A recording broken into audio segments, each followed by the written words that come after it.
Hello students, welcome to another video. आज के lecture में हम average power in LCR circuit में फाइंड आउट करेंगे। ठीक है, तो ये जो आपके पास डेरिवेशन है बेटा, ये आपके बोर्ड एग्जाम्स में पूछी जाती है। तो इसके लिए हमें सबसे पहले पता है कि जो आपके पास ऑल्टरनेटिंग ईएमएफ है, ऑल्टरनेटिंग ईएमएफ की जो इक्वेशन होती है वो ई नॉट साइन ओमेगा टी के इक्वल होती है। ठीक है, मान लीजिए सर्किट में जो करंट है वो फाई एंगल से लैग कर रही है। ठीक है, तो जो आपके पास करंट का इक्वेशन बनेगा that will be I not sine omega t minus five. ठीक है, क्योंकि जो करंट होगा वो ईएमएफ से लैग कर रहा है फाई एंगल से, तो इसीलिए जो आपके पास ऑल्टरनेटिंग करंट का इक्वेशन बनेगा वो I not sine omega t minus five की फॉर्म में बनेगा। ठीक है, अब देखिए बच्चे, जो पावर होती है वो E इंटू आई के इक्वल होता है। ठीक है, पावर आप सभी जानते हैं V इंटू आई के इक्वल होता है। सो पावर को हम लिख सकते हैं E इंटू आई के फॉर्म में। So power is equals to E की वैल्यू पुट करेंगे E nought sine omega t, and I की वैल्यू हम पुट करेंगे I not sine omega t minus five. ठीक है, अब देखिए बच्चे, जो आपके पास पावर होती है वो D W over d T की फॉर्म में हम लिख सकते हैं। ठीक है, और ये हो जाएगा E nought sine omega t into I nought and sine omega t minus five. Okay, अब डी टी को हम दूसरी तरफ ले जाएंगे और आपके पास डी डब्ल्यू आएगा E nought into I not sine omega t into sine omega t minus five. D t को दूसरी तरफ ले जाएंगे तो आपके पास ये इक्वेशन बन जाएगी।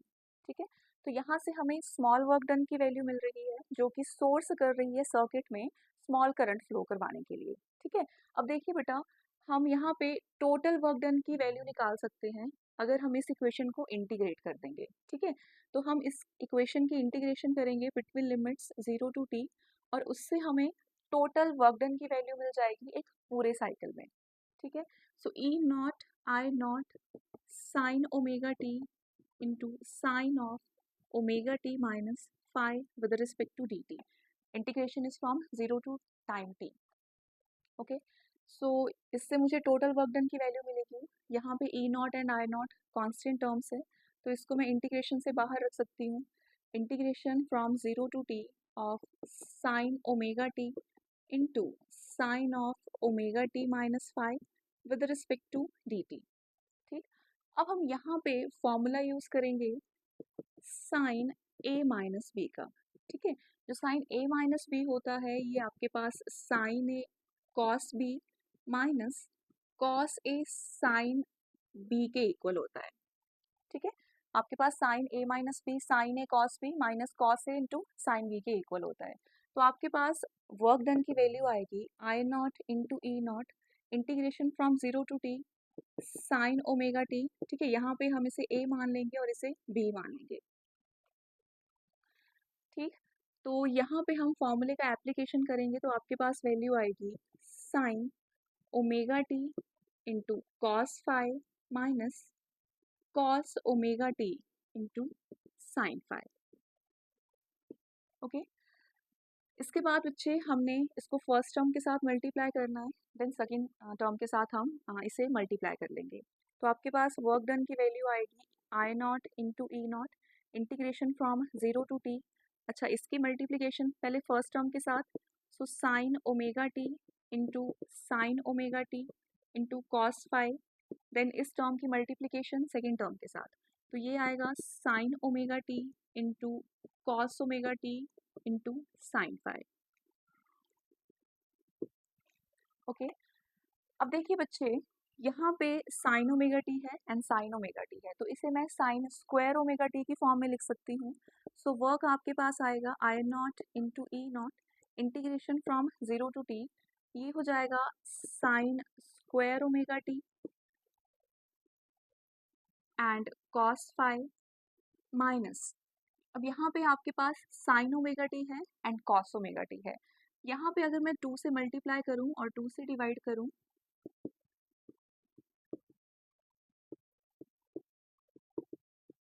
तो इसे मैं इस फॉर्म में लिख सकती हूँ। ठीक है, with respect to d T.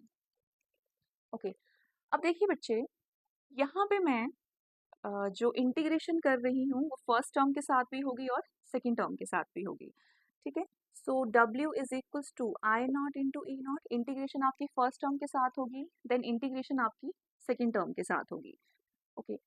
लेकिन यहाँ पे साइन स्क्वायर ओमेगा टी है, ठीक है। तो साइन स्क्वायर ओमेगा टी, यहाँ पे हम फॉर्मूला लगाएंगे इसको लीनियर फॉर्म में चेंज करने के लिए, ठीक है। तो देखो बेटा, since sign square omega T ये होता है 1 minus cos 2 omega t divided by 2 के इक्वल, ठीक है। अब यहाँ पे हमने 2 sine omega t into cos omega T हमने यहाँ पे फॉर्म किया है, तो ये आपके पास फॉर्मूला होता है also 2 sine omega t into cos omega t, okay. तो ये होता है आपके पास साइन 2 ओमेगा टी के इक्वल, ओके। तो यहाँ पे हम साइन स्क्वायर ओमेगा टी की value 1 minus cos 2 omega T over 2 इस इक्वेशन में पुट करेंगे, और सेकेंडली हम 2 sine omega t into cos omega t put कर देंगे साइन 2 ओमेगा टी, ओके। तो आपके पास वैल्यू बनेगी work is equals to I not into E not, integration from 0 to t, and first term में हम इसका एप्लीकेशन करेंगे तो ये बन जाएगा 1 minus cos 2 omega t divided by 2 into cos 5, okay. अब यहाँ पे माइनस 1/2, अच्छा 2 sine theta into cos theta ये होता है साइन 2 थीटा के इक्वल, तो यहाँ पे मैं लिख सकती हूँ sine 2 omega t with respect to cos omega t, अच्छा यहाँ पे साइन 5, ठीक, क्योंकि इस पूरी टर्म में हमने फॉर्मूला यूज़ किया है 2 sine theta into cos theta का, ओके। सो देखिए बेटा, अब हमें इंटीग्रेशन करना है फर्स्ट टर्म का, देन हमें इंटीग्रेशन करना है सेकेंड टर्म का। तो आपके पास आएगा work is equals to I not E not, integration from 0 to t, अब फर्स्ट टर्म का इंटीग्रेशन, ठीक है। फर्स्ट टर्म है आपके पास 1 minus cos 2 omega t divided by 2 with respect to, and yes cos phi with respect to dt minus integration from 0 to t of half of sin 2 omega t into sin phi with respect to dt, okay. हमने क्या किया, integration first term के साथ की, then minus integration किया हमने second term के साथ, limit is from 0 to time t,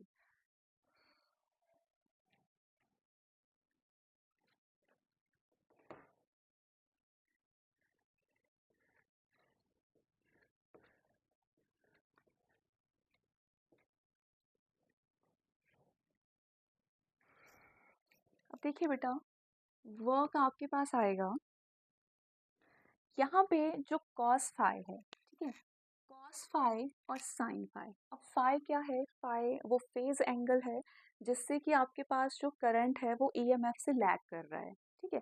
तो फाई आपके पास एक कांस्टेंट वैल्यू होगी, मान लीजिए करंट जो है वो ईएमएफ से 30 डिग्री के एंगल पर लैग कर रहा है, तो आपके पास साइन 30 क्या आएगा 1/2, और उसी तरह से कॉस 30 भी आपके पास एक कांस्टेंट टर्म होगी।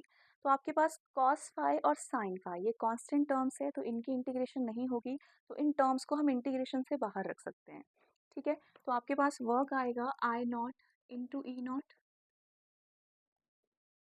अच्छा अब यहाँ पे कॉस फाई कांस्टेंट है तो हम इंटीग्रेशन से बाहर रखेंगे इसे, और साथ ही साथ 2 भी कांस्टेंट है तो डिवाइडेड बाय 2, एंड इंटीग्रेशन होगा integration of 1 minus cos 2 omega t with respect to d t between limits 0 to t, okay. इसको हमने बाहर रख दिया और 2 को भी हमने बाहर रख दिया, इंटीग्रेशन होगी जस्ट आपकी 1 minus cos 2 omega t with respect to d t, then minus second term का इंटीग्रेशन। अब देखिए बच्चे, sine phi is also constant and 2 is also constant, तो हम साइन फाई ओवर 2 इसको इंटीग्रेशन से बाहर रखेंगे, एंड इंटीग्रेशन होगा साइन 2 ओमेगा टी का between limits 0 to t, okay. अब देखिए बच्चे, वर्क को लिखा जा सकता है I not into E not cos of phi over 2, okay. अब हमें इस फर्स्ट टर्म का इंटीग्रेशन करना है, integration of 1 with respect to d t, limit is from 0 to t, then minus integration of cos 2 omega t from limit 0 to t with respect to d t. Okay, तो हमने क्या किया, first term का integration किया, then second term का हमने integration किया, minus of sine 5/2, अच्छा integration of sine 2 omega t, sine 2 omega t का इंटीग्रेशन क्या होगा, साइन का इंटीग्रेशन होता है माइनस कॉस थीटा, थीटा आपके पास 2 ओमेगा टी है, और साथ में बेटा डिवीजन में डिनोमिनेटर में जो आपके पास एंगल होगा उसकी डिफरेंशिएशन होगी, so d over d t of 2 omega t, limit is from 0 to time t. Okay, अब हमने इसको सॉल्व करना है, so work is equals to I not into E nought and cos 5/2, अच्छा 1 का इंटीग्रेशन आपके पास t के इक्वल होगा, limit is from 0 to t, then minus, अच्छा हमने 1 का इंटीग्रेशन कर लिया, अब हम कॉस का इंटीग्रेशन करेंगे, integration of cos theta is sine theta, और साथ में डिनोमिनेटर में अलग से एंगल की डिफरेंशिएशन होगी, limit is from 0 to time t, minus of sine 5/2, okay, and यहाँ पे आएगा minus of cos 2 omega t, and इसकी डिफरेंशिएशन से आपको खाली 2 ओमेगा मिलेगा, limits is from 0 to time t। Okay, अब देखिए बच्चे, इसको सॉल्व करेंगे हम, तो वर्क आपके पास आएगा I not into E not cos of 5/2, अब हमने लिमिट्स पुट करनी है, पहले हम अपर लिमिट पुट करेंगे, then minus lower limit put करेंगे, ठीक है, सो यहाँ पे t माइनस 0 आ जाएगा लिमिट्स पुट करने पर, minus sine 2 omega t divided by 2 omega, integration is from 0 to t, minus sine 5/2, इस 2 को भी हम बाहर रख देंगे तो ये आ जाएगा 2 ओमेगा, अच्छा माइनस को भी हम कॉमन लेंगे तो ये प्लस आ जाएगा, और ये आ रहा है आपके पास cos 2 omega t, limit is from 0 to time t। Okay, अब देखिए बच्चे, जब हम इस इक्वेशन में अपर लिमिट पुट करेंगे, ठीक है, w is equals to I not E not cos of 5/2, अच्छा यहाँ पे सिर्फ t बचेगा, माइनस, अच्छा अब यहाँ पे 2 ओमेगा में बाहर रख सकती हूँ, देन लिमिट्स हम पुट करेंगे, 2 omega t upper limit put की, देन लोअर लिमिट पुट की, जो कि 0 हो जाएगा, ओके, अपर लिमिट पुट की, देन लोअर लिमिट पुट की, plus sine 5/4 omega, then again हम अपर लिमिट पुट करेंगे, cos 2 omega t minus cos 0। अब देखिए बच्चे, यहाँ पे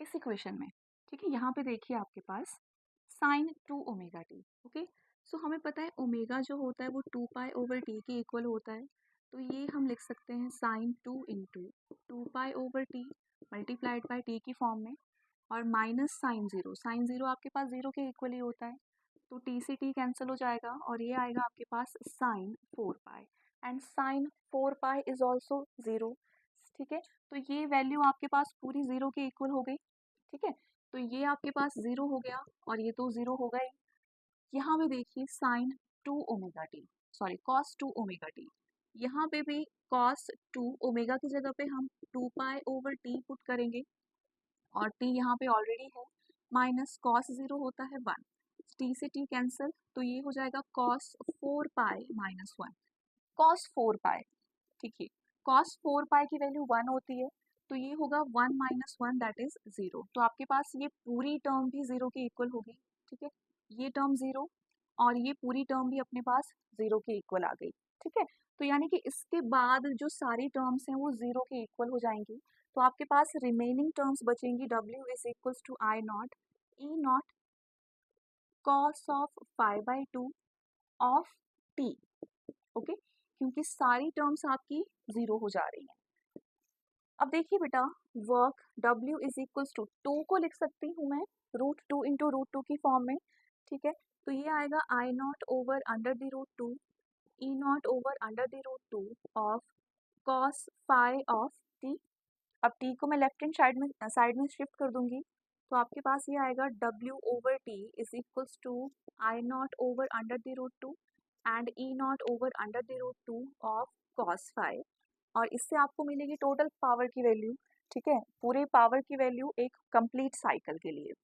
तो ये हो जाएगा पावर एवरेज।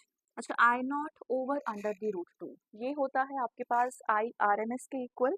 उसी तरह से ई नॉट ओवर अंडर द √2 ये होता है ERMS के इक्वल। तो ये हो गया IRMS into ERMS into cos phi, ठीक है। सो ये है अपने पास एवरेज पावर की value in series LCR circuit के लिए। अब देखिए बेटा, इसमें 3 केसेस बनते हैं। First one is for pure resistive, okay. Pure resistive circuits में हमें पता है कि करंट और जो EMF होती है इनके बीच में फेज डिफरेंस होता है 0, ठीक है। अगर EMF बढ़ेगा तो करंट भी बढ़ेगा, EMF कम होगा तो करंट भी कम होगा, यानी कि in pure resistive circuits EMF and current, ठीक है, इनके बीच में फेज डिफरेंस होता है 0। तो इस केस में फाई की वैल्यू 0 होगी। देन पावर की वैल्यू आपके पास आएगी IRMS इंटू ERMS, ठीक है। तो प्योर रेजिस्टिव सर्किट में जो पावर का कंजप्शन रहता है वो मैक्सिमम रहता है, ठीक है। लेकिन अगर आपके पास प्योर इंडक्टर है और प्योर रेजिस्टर है, ठीक है, फॉर प्योर इंडक्टर, मान लीजिए इंडक्टर की अगर बात हम करें तो प्योर इंडक्टिव सर्किट्स में EMF लीड कर जाती है करंट से, ठीक है। करंट और EMF के बीच में फेज डिफरेंस होता है π/2 एंगल का, तो जिस वजह से यहाँ पे cos π/2 आ जाएगा। तो पावर कंजप्शन आएगा ERMS into IRMS into cos π/2 and cos π/2 is 0, जिस वजह से जो पावर का कंजप्शन रहेगा इन प्योर इंडक्टिव सर्किट्स में वो 0 रहेगा। और सिमिलरली प्योर कैपेसिटिव सर्किट्स में भी ऐसा ही होगा, EMF और करंट के बीच में फेज डिफरेंस आपका π/2 होता है, इसीलिए जो आपके जो प्योर कैपेसिटिव सर्किट्स होंगे उसमें भी पावर का कंजप्शन 0 रहेगा, ठीक है। तो आज के लेक्चर में हमने एवरेज पावर इन LCR सीरीज सर्किट में फाइंड आउट की। उसमें हमने ये देखा कि प्योर रेजिस्टिव सर्किट में मैक्सिमम पावर का कंजप्शन होता है, जबकि pure inductive and pure capacitive circuits में पावर का कंजप्शन 0 होता है। Thank you.